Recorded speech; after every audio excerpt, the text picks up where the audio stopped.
I'm pretty sure I'm going to get this run first time, but you know. I can make it stop filming.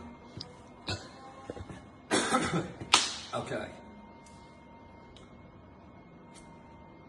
Okay, I'm going to stand here now. This is my pose. Okay. I'm just staring at the camera.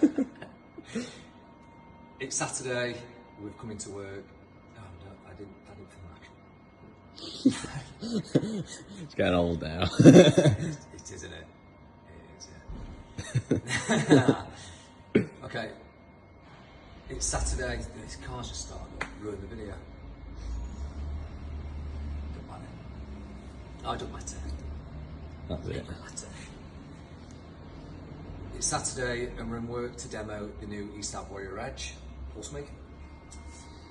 We're going to be welding 4043 aluminium 1.2 wire. 1.2 is a much better diameter for articulation and control. Technique is absolutely everything when it comes to aluminium MIG welding. You can have a flagship machine, but if you don't have the torch angle right and the torch travel speed, you're doomed. So what you're going to be doing, if you don't know, is you're going to be pushing into the weld and you're going to be going in at approximately this sort of angle if you're going in at a fillet. And you're going to be watching the wire bob in and out. That will dictate your travel speed, that you're going at the right speed. If it stops bobbing in and out, you're moving too quick. So this is what I tend to find. I'll lay down some nice aluminium MIG welds, which hopefully I do right now.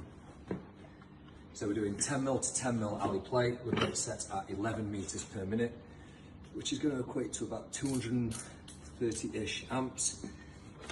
And I look like the ESAB preacher, the ESAB priest.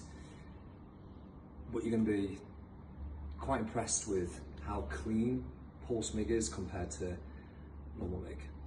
So yeah, let's do it.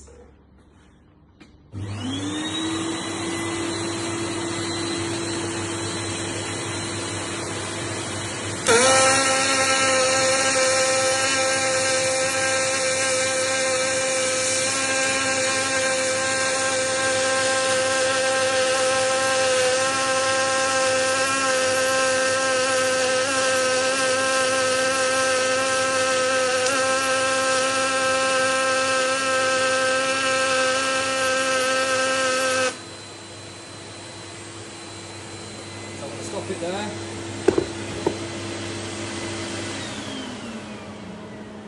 So very little blacking